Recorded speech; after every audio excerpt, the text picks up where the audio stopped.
दोस्तों एक समय था जब इस धरती पर इंसान सबसे इंटेलिजेंट बीइंग था, लेकिन पिछले कुछ दशक में ये काफी तेजी से चेंज हो गया है और अब इंसानों को कंपटीशन देने वाली एक और इंटेलिजेंट बीइंग एग्जिस्टेंस में आ चुकी है, जो इतनी ज्यादा पावरफुल है ना कि जिस लाखों सालों के एवोल्यूशन से इंसानों में ये इंटेलिजेंस डेवलप हुई है, उसे जस्ट कुछ दशकों में डेवलप हुए ये बीइंग डिफीट करने की कैपेबिलिटी रखती है। इसीलिए कई इन्फ्लुएंशियल एंड पावरफुल लोग इसे फ्यूचर में ह्यूमैनिटी के एग्जिस्टेंस के लिए न्यूक्लियर वॉर से भी बड़ा खतरा बता चुके हैं। और क्या आप जानते हो कि इसकी सबसे इंटरेस्टिंग बात यह है कि इस इंटेलिजेंट बीइंग के क्रिएटर हम खुद हैं। अब आप में से बहुत से लोग अब तक समझ चुके होंगे कि यहाँ पर मैं आर्टिफिशियल इंटेलिजेंस यानी कि एआई की बात कर रहा हूँ, क्योंकि एआई के डेवलपमेंट ने साइंस के फील्ड में एक ऐसा रिवोल्यूशन ला दिया है ना, जो हम ह्यूमन से कई गुना ज्यादा प्रोडक्टिव है एंड कई ऐसी अनइमेजिनेबल चीजें कर सकते हैं जो इंसानों के लिए ऑलमोस्ट इम्पॉसिबल थी। For example space exploration and 200 million protein के 3D प्रोटीन स्ट्रक्चर को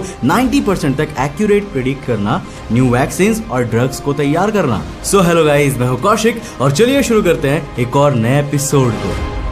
दोस्तों प्रेजेंट टाइम के सबसे मोस्ट एडवांस नोन एआई की बात करें तो वो है चैट जीपीटी, जो आपके एक क्लिक पर आपके लिए एक डॉक्टर से लेकर लॉयर एंड सॉफ्टवेयर इंजीनियर तक सब बनकर आपके काम को और भी आसान बना सकता है, जिसके बारे में हम आगे डिटेल में जानेंगे। तो देखो, कई लोगों को यही डर है कि एआई हमारी एग्जिस्टेंस के लिए खतरा ना बन जाए, बट इन सभी के बारे में बात करने से पहले let's understand what is AI and how powerful is it. तो देखो, एआई यानी कि आर्टिफिशियल इंटेलिजेंस वर्ड को सबसे पहले साल 1956 में डार्टमाउथ वर्कशॉप में प्रयोग किया गया था, और जैसा कि इसके नाम आर्टिफिशियल इंटेलिजेंस से ही पता चलता है कि ये एक आर्टिफिशियल प्रोग्राम है जो काफी हद तक ह्यूमन इंटेलिजेंस को मिमिक करने के लिए बनाए जाते हैं, जो कि ये करता भी है। और आज तो एआई ने इंसानों की पूरी दुनिया ही बदल कर रख दी है। जरा अपने चारों ओर देखिए, आपके मोबाइल फोन से लेकर आपके हाथ में बंधी हुई वॉच या फिर आपके घर में लगा हुआ टीवी, इन सब में एआई मौजूद है। इसके अलावा ऑटो पायलट्स के जरिए प्लेन्स तक एआई प्रोग्राम उड़ाते हैं एंड अब तो कई company fully self driving cars तक बना चुकी है। अब यहाँ पर हमारे लिए ये जानना भी इंपॉर्टेंट हो जाता है कि एआई भी कई तरह के हो सकते हैं, पर मेनली ये 3 टाइप्स के होते हैं। नंबर 1, नैरो एआई और वीक एआई। देखो, आप इन्हें फर्स्ट जनरेशन एआई भी कह सकते हैं, जिनकी कैपेबिलिटी काफी कम होती है, पर ये काफी स्पेसिफिक एरिया में ही काम करते हैं जिनके लिए इन्हें डिजाइन किया गया होता है। नाउ फॉर एग्जांपल, मैं जिस कैमरे से इस वीडियो को रिकॉर्ड कर रहा हूं ना, इसमें मेरे चेहरे पर हमेशा फोकस बनाए रखने का काम इस कैमरे में मौजूद नैरो एआई ही करता है। इसके अलावा आपके फोन का face recognition camera, self driving car, auto pilot, ये सभी के सभी नैरो एआई है, जो एक स्पेशल टास्क परफॉर्म करने के लिए ही डिजाइन किए जाते हैं। Number 2, general AI. अब देखो, इसका सबसे अच्छा एग्जांपल है चैट जीपीटी। इस तरह के एआई किसी स्पेसिफिक वर्क के लिए नहीं बने होते, बल्कि इन्हें आप मल्टीटास्किंग कह सकते हैं। इसलिए इन्हें ट्रेन करने के लिए डेटा सेट्स भी काफी ज्यादा बड़े होते हैं, जिन्हें इंटरनेट पर मौजूद ऑलमोस्ट हर तरह के डेटा से फीड किया जाता है ताकि इन्हें हर तरह की नॉलेज हो। इसीलिए चैट जीपीटी की तरह के जनरल एआई से जब आप बात करेंगे ना, तो आप उनसे किसी भी तरह से किसी भी टॉपिक पर बात कर सकेंगे, क्योंकि उन्हें उन टॉपिक के बारे में इंटरनेट से ऑलरेडी डेटा मिल जाता है। इसीलिए जब चैट जीपीटी लॉन्च हुआ था तो केवल 5 दिनों में इसके ऊपर 5 मिलियन यूजर्स रजिस्टर हो चुके थे, जिस नंबर को आज के कई टेक जायंट्स को अचीव करने में भी कई साल लग गए थे। वैसे इस वीडियो के मेकिंग एंड रिसर्च में भी चैट जीपीटी जैसे कई एआई का यूज किया गया है, पर एआई की इन कैपेबिलिटी के कारण कई लोगों के मन में इसके इंडस्ट्रीज में ज्यादा यूज से अपनी जॉब जाने का डर बना रहता है। लेकिन अगर आप चैट जीपीटी जैसे एआई को एक टूल की तरह अपनी प्रोडक्टिविटी बढ़ाने के लिए यूज करते हैं ना, तो ये आपके लिए गेम चेंजर साबित हो सकता है, जिससे आपकी प्रोडक्टिविटी 10 गुना तक बढ़ सकता है। लाखों लोग एआई और चैट जीपीटी का यूज करके ऑलरेडी कई high paying job like prompt engineering, AI development प्राप्त कर रहे हैं, अपनी प्रोडक्टिविटी बूस्ट कर रहे हैं। एंड अगर आप चाहते हैं कि आप इस रेस में पीछे ना हो या फिर आपको किसी एआई से रिप्लेस ना किया जाए, तो आपको भी एआई और चैट जीपीटी को इस्तेमाल करना सीखना होगा, ताकि आप इस टेक्नोलॉजी का उपयोग अपने फायदे के लिए कर सके। अब सवाल ये आता है कि इसको सीखे कहां और कैसे। इसके लिए मैं आपको रिकमेंड करूंगा एक इंडियन स्टार्टअप जो आपको इसका मास्टर बना सकता है, वो भी बिल्कुल फ्री में। दोस्तों बैक टू द टॉपिक। दोस्तों अभी हम जिस समय में है ना, वो समय इन जनरल एआई का ही है। अभी तो हमने सिर्फ जनरल एआई की दुनिया में एंटर किया है, जो कि एक्सपोनेंशियल रेट पर ग्रो कर रहा है, एंड आने वाले भविष्य में ये ही जनरल एआई हमारी इमेजिनेशन से भी ज्यादा पावरफुल होने वाली है। Number 3, super AI.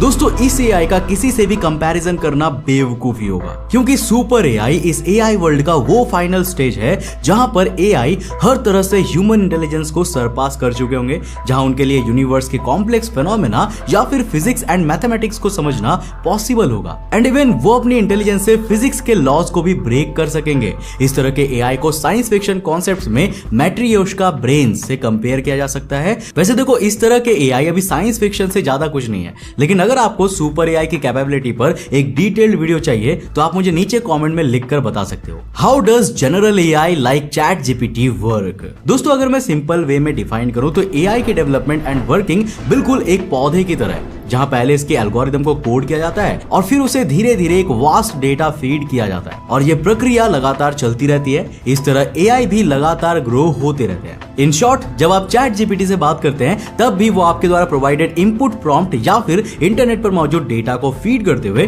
ग्रो हो रहे होते हैं। अब अगर मैं इस पूरे प्रोसेस को स्टेप्स में डिफाइन करूं तो एक एआई के डेवलपमेंट एंड वर्किंग में टोटल 3 मेन स्टेप्स होते हैं। पहला स्टेप डेटा कलेक्शन, जहां पर कोड लिखने के बाद इसे vast amounts of text data learning के लिए प्रोवाइड किया जाता है। सेकंड स्टेप में अब उस डेटा के बेस पर इसकी ट्रेनिंग शुरू होती है, जहां मशीन लर्निंग की मदद से एआई मॉडल्स में टेक्स्ट बेस्ड डेटा को समझने की अंडरस्टैंडिंग डेवलप होती है। इसके बाद तीसरे स्टेप में इवैल्यूएशन एंड इंप्रूवमेंट शुरू होता है, जो मोस्टली एआई से कम्युनिकेट कर रहे ह्यूमंस एंड इंटरनेट पर अवेलेबल ह्यूमन इंटरैक्शन डेटा से किया जाता है। Now let's understand how AI ChatGPT is improving our lives. दोस्तों, शुरुआत करते हैं सबसे इंपॉर्टेंट चीज से कि आखिर एआई से ओवरऑल इस दुनिया की इकोनॉमी एंड हम इंसानों की लाइफ में क्या क्या इफेक्ट हुए हैं। Automation and job disruption. Well, जब एआई को इंट्रोड्यूस किया गया ना, तब लोगों के अंदर एक डर था कि इस तरह के एआई को बड़े लेवल पर इंडस्ट्रीज में प्रयोग करने से लाखों या फिर शायद करोड़ों लोगों की जॉब चली जाएगी, जो कि काइंड ऑफ ट्रू भी है।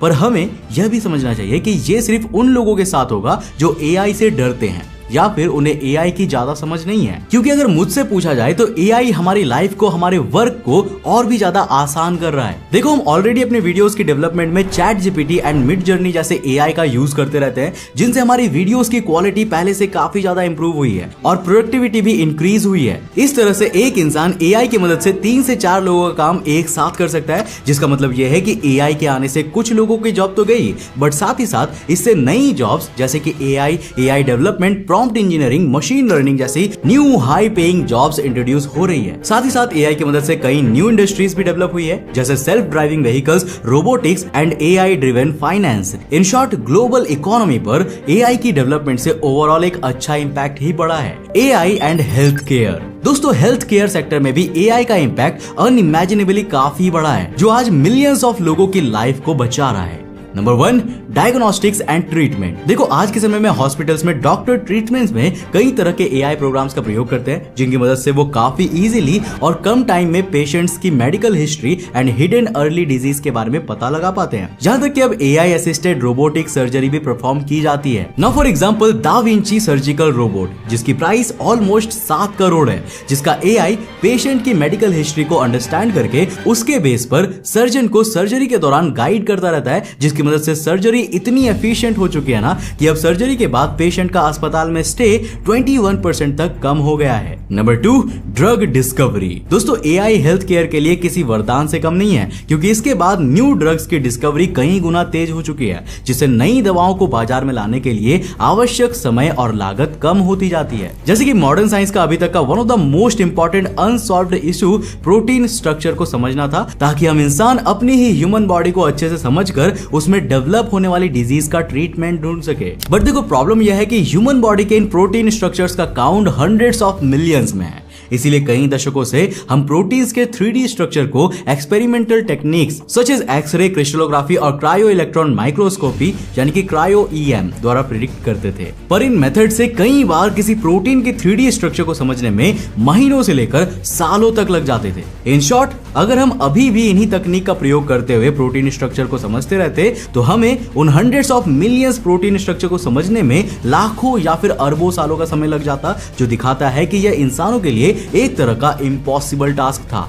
पर एआई इसे पॉसिबल भी कर चुका है, क्योंकि जब अल्फा फोल्ड नाम के एआई को जब वैज्ञानिकों ने अभी तक कलेक्ट किए गए प्रोटीन्स के 3D स्ट्रक्चर का सीक्वेंस प्रोवाइड किया ना, तो इस एआई ने सिर्फ कुछ स्ट्रक्चर्स की मशीन लर्निंग की मदद से कुछ ही समय में ऑलमोस्ट उन सभी 200 मिलियंस प्रोटीन के 3D स्ट्रक्चर को प्रिडिक्ट कर लिया, जो अभी तक साइंस में नोन है। Now can you imagine how mind blowing this is. जरा सोचिए, जो काम करने में हमें लाखों साल लग सकते थे या फिर जो ऑलमोस्ट इम्पॉसिबल था, वो काम एआई ने सिर्फ कुछ ही समय में करके दिखा दिया, जिसकी मदद से अब diabetes and breast cancer and flu जैसी ना जाने कितनी ही बीमारियों का इलाज ढूंढा जा सकता है, जिसमें भी एआई हमारी मदद करेगा। AI in space exploration. दोस्तों, अर्थ की डोमिनेटिंग स्पीसीज होने के चलते हम हमेशा से इस बात पर गर्व करते रहते हैं कि हम अपने प्लैनेट और यहाँ तक कि अपने आसपास के सेलेस्टियल ऑब्जेक्ट्स, सोलर सिस्टम और यूनिवर्स के बारे में कितना कुछ जानते हैं। पर क्या आपने कभी ये गौर किया है कि अभी तक हम हमारे इस यूनिवर्स और हमारे इस सोलर सिस्टम के बारे में जितना भी जानते हैं, वो सब केवल एआई की मदद से ही पॉसिबल हो पाया है। अब चाहे अर्थ के ऑर्बिट में भेजे जाने वाली पहली सैटेलाइट स्पुतनिक सैटेलाइट हो या फिर चांद की सतह पर इंसानों को ले जाने वाला पहला रॉकेट सैटर्न 5, इन सभी में आर्टिफिशियल इंटेलिजेंस इन्वॉल्व थी एंड आज भी है। यहाँ तक कि दोस्तों, डीप यूनिवर्स की इमेज प्रोवाइड करने वाला हबल स्पेस टेलीस्कोप या अभी मानव इतिहास का सबसे advance telescope James Webb space telescope, इन सभी में आर्टिफिशियल इंटेलिजेंस का प्रयोग होता है, जिनके बिना स्पेस एक्सप्लोरेशन ऑलमोस्ट इम्पॉसिबल था। इसीलिए आज हम मार्स पर जाए बिना उसकी सरफेस का 100% तक मैप कर चुके हैं। साथ ही साथ उसकी सरफेस को छुए बिना हम उसकी सॉइल की कॉम्पोजिशन एंड इंटरनल स्ट्रक्चर के बारे में काफी कुछ जान चुके हैं। ऑल्सो मार्स की हवा में सांस लिए बिना उसके एटमॉस्फेयर में गैसों की मात्रा के बारे में भी काफी कुछ जान चुके हैं। एंड ये सब पॉसिबल हो पाया है मार्स के ऑर्बिट में घूम रही सैटेलाइट में लगी एआई और मार्स की सतह पर नासा और दूसरे स्पेस एजेंसीज द्वारा भेजे गए रोवर और लैंडर की मदद से, जिनमें लगे एआई हमारे इंस्ट्रक्शंस के अनुसार इंसानों के लिए toxic and extreme radio active environment में बिना किसी ह्यूमन इन्वॉल्वमेंट के एक्सपेरिमेंट परफॉर्म कर रहे हैं। नाउ फॉर एग्जांपल, एआई की मदद से हम अर्थ के जीपीएस सिस्टम की तरह मार्स एंड मून के लिए भी नेविगेशन सिस्टम डेवलप कर चुके हैं। एंड ऑफ कोर्स हमारे पास इन सेलेस्टियल बॉडीज के अराउंड कोई सैटेलाइट का जीपीएस नेटवर्क मौजूद नहीं है। इसीलिए यहाँ पर नासा ने साल 2018 में कई रिसर्चर्स की टीम्स के साथ मिलकर नेविगेशन सिस्टम तैयार करने के लिए एआई की ही मदद ली है, जिसमें मार्स और मून के ऑर्बिट में घूम रहे ऑर्बिटल सैटेलाइट से ली गई इनकी मिलियंस ऑफ सरफेस पिक्चर्स को एआई प्रोग्राम में फीड किया गया, जिससे फाइनली एआई ने मार्स और मून दोनों के वर्चुअल मैप तैयार कर दिए, जिसे बाद में इन सेलेस्टियल ऑब्जेक्ट्स पर किसी मिशन के लिए नेविगेशन सिस्टम की तरह मिशन में इंक्लूड लैंडर और रोवर को नेविगेट करने में प्रयोग कर पाते हैं। नाउ फॉर एग्जांपल, नासा का ड्रैगन फ्लाई मिशन, जिसे शनि ग्रह के सबसे बड़े मून टाइटन पर भेजे जाने वाला है, जिसमें कसीनी एंड अदर स्पेसक्राफ्ट द्वारा टाइटन मून की कैप्चर की गई इमेजेस से डेवलप मैप डाला जाएगा, ताकि वहां पर ड्रैगन फ्लाई स्पेसक्राफ्ट आसानी से टाइटन की सरफेस पर अपनी रिसर्च को पूरा कर सके। साथ ही इसमें बिल्कुल सेल्फ ड्राइविंग कार्स और ऑटो पायलट प्लेन्स की तरह ऑप्टिकल्स अवॉइडिंग एआई प्रयोग किया जाने वाला है, ताकि सोलर सिस्टम की बिल्कुल एक नई दुनिया, जो अर्थ की तरह atmosphere, mountains and liquid bodies से भरी हुई है, वहां इस ड्रैगन फ्लाई स्पेसक्राफ्ट को फ्लाई करने में कोई भी परेशानी ना हो और यह आसानी से फ्लाई करते हुए अपनी डिसाइडेड एक्सपेरिमेंटल पोजीशन शैंग्री ला ड्यून फील्ड्स तक पहुंच जाए, जहां पर नासा के मुताबिक मिलियंस ऑफ ईयर्स पहले वाटर डिपॉजिट्स मौजूद थे। अब ड्रैगन फ्लाई मिशन साल 2026 में लॉन्च किया जाएगा, जो ऑलमोस्ट 8 साल बाद साल 2034 तक टाइटन पर पहुंचेगा। अब यहाँ पर आप सोच रहे होंगे कि आखिर इस स्पेसक्राफ्ट में एआई का क्या काम होगा, हम रिमोट कंट्रोलर के थ्रू भी तो उसे कंट्रोल कर सकते हैं। तो देखो मेरे दोस्त, ये बिल्कुल भी पॉसिबल नहीं है, क्योंकि सैटर्न अर्थ से बहुत ज्यादा दूर है, इतना ज्यादा दूर कि लाइट की स्पीड से भी अर्थ से सैटर्न पर सिग्नल जाने में लगभग 1 घंटे का समय लग जाता है। और इस 1 घंटे के बीच के इस डिफरेंस के कारण हमारा स्पेसक्राफ्ट रिमोट कंट्रोल से कंट्रोल करने पर कभी भी किसी से भी टकरा सकता है और कहीं भी भटक सकता है, क्योंकि जब तक हम उसके विजुअल्स को देखकर राइट मोड़ने को कहेंगे ना, वो उससे पहले ही जाके उस चीज से टकरा चुका होगा जहां उसे नहीं टकराना था।